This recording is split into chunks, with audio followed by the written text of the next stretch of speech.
அது எப்படி என் கண்ணுல மட்டும் இந்த மாதிரியான ரெசிபீஸ் படுது தெரியல.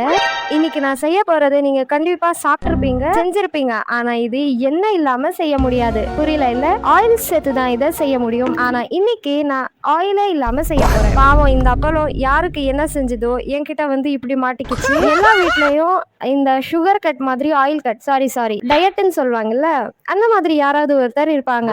அவங்களுக்கு இத போதும் போதும்னு சொல்ற அளவுக்கு செஞ்சு கொடுங்க. சேனலை சப்ஸ்கிரைப் பண்ணிக்கோங்க. இதை சாப்பிட்டுட்டு கிரெடிட்ஸ் கொடுத்தா என்ஜாய் கைஸ். ஆனா ஒரு லைக் மட்டும் போட்டுருங்க. அப்பளத்தை உடைச்சு உடைஞ்ச அப்பளம் இருந்தாலும் ஓகே தான். ஒரு கடாய் வச்சுட்டு லோ ஃப்ளேம்ல பண்ணுங்க. ஹை ஃப்ளேம்ல வச்சீங்கன்னா கருகிடும். உடைஞ்ச அப்பளத்தை இந்த மாதிரி வறுத்து எடுத்தா ஆயில் இல்லாத அப்பளம் ரெடி. ஃபர்ஸ்ட் டைம் செய்யறதால ஒரு டெஸ்டிங்க போட்டுட்டு அதுக்கப்புறமா எல்லாத்தையும் சேர்த்து வறுத்து எடுத்தா டேஸ்ட் எண்ணெயில பொரிக்கும் போது எப்படி இருக்குமோ அதே மாதிரி தான் இருக்கு. நல்லா கிறிஸ்பியாவும் இருக்கு. நீங்களே பாருங்க. டேஸ்ட் என்னமோ அதே மாதிரி தான் இருக்கு. ஆனா எண்ணெய் இல்லாத அப்பளத்தை விட எண்ணெயில வறுத்து எடுக்கிற அப்பளம் தான் நல்லா இருக்கும்.